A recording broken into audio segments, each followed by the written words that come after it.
Canada is seeking one of the 10 rotating seats on the UN Security Council. How would that election process work? Have a look. The UN Security Council has 15 members. There are 5 permanent members: the US, Russia, France, China, and the UK. They each have the power to veto any resolution. There are 10 temporary members elected by the General Assembly for 2-year terms. 5 seats are available for the 2021-2022 term.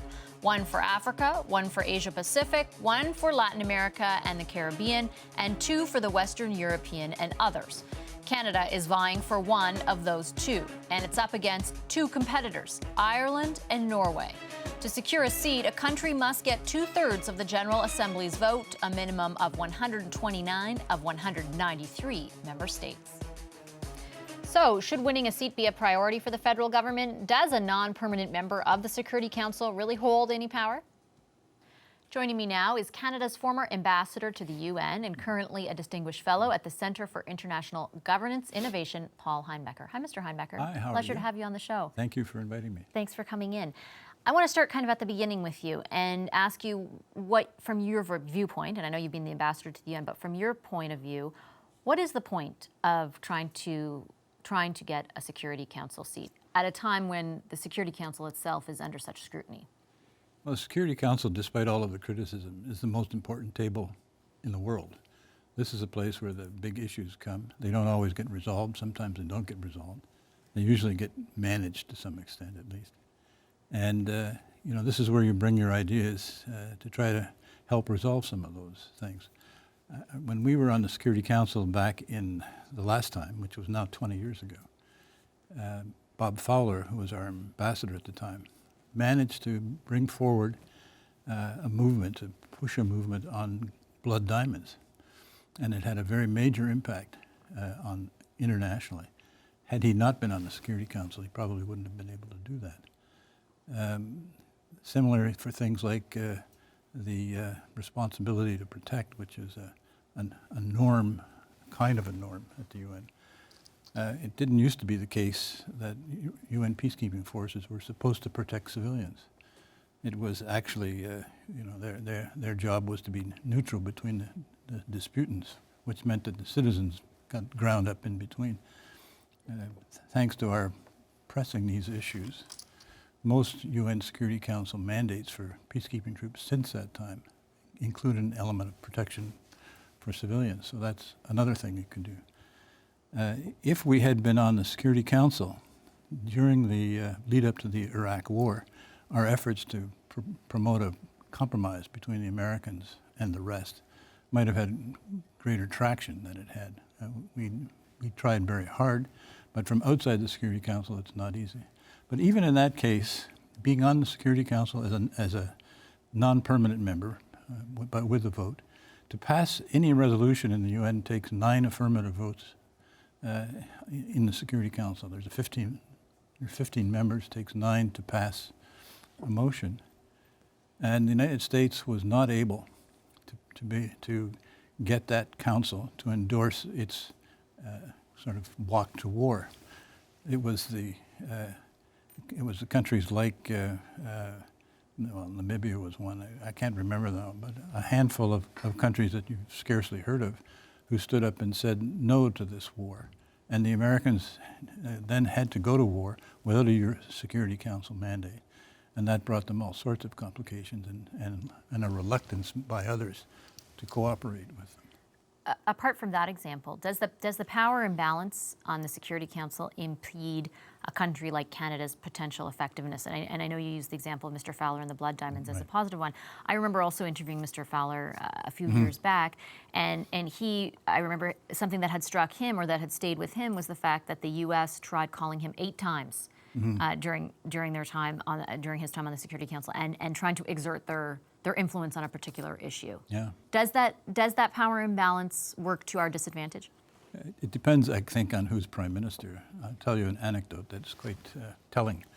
And that is when we were promoting a compromise on the Iraq War, which was about extending in time the going to war, so there was more time for diplomacy. The Americans complained in Washington and in Ottawa with what I was doing because I was promoting a compromise. They didn't like that at all. They wanted to get it over with. They wanted it to be done, and we were getting in the way of that. So they tried actually to have me recalled.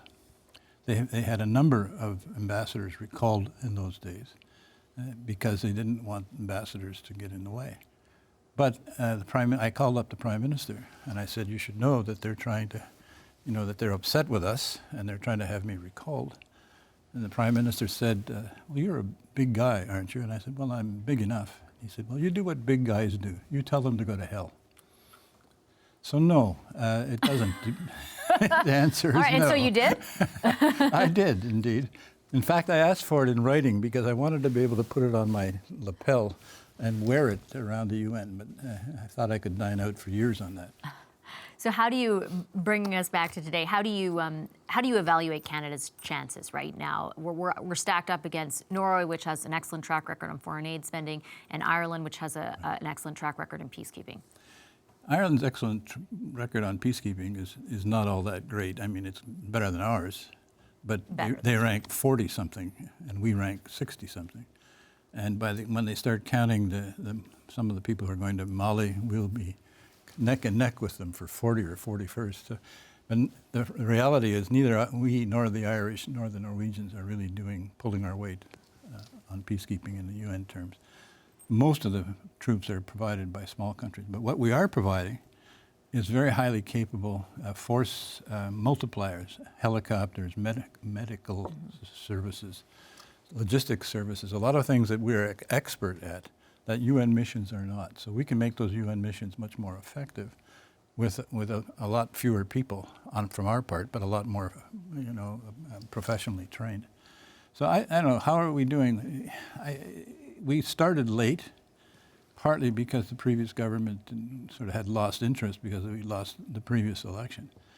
And so we have ground to make up, and it's not so easy. The Irish are part of the European Union, and the Norwegians, as you said, have one of the world's most effective aid programs. So we have to be able to make our case that we're worth voting for. And I think when you look at what we do on foreign aid, nonetheless, the government is leading on the financing for development issues. The Prime Minister spoke on that today in New York, one of the leading speakers on that. On refugees, for example, we're one of the largest donors, and we're also one of the largest refugee resettlement countries. So we've got credentials. Plus, we have more capability than either of those countries have. We're a bigger country. Their population taken together is not half of ours.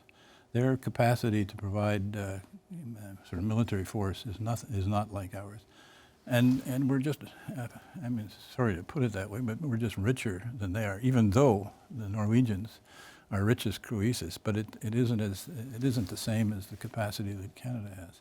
So we can make a contribution, and we have to show that to the voters. It's a campaign. It's an election.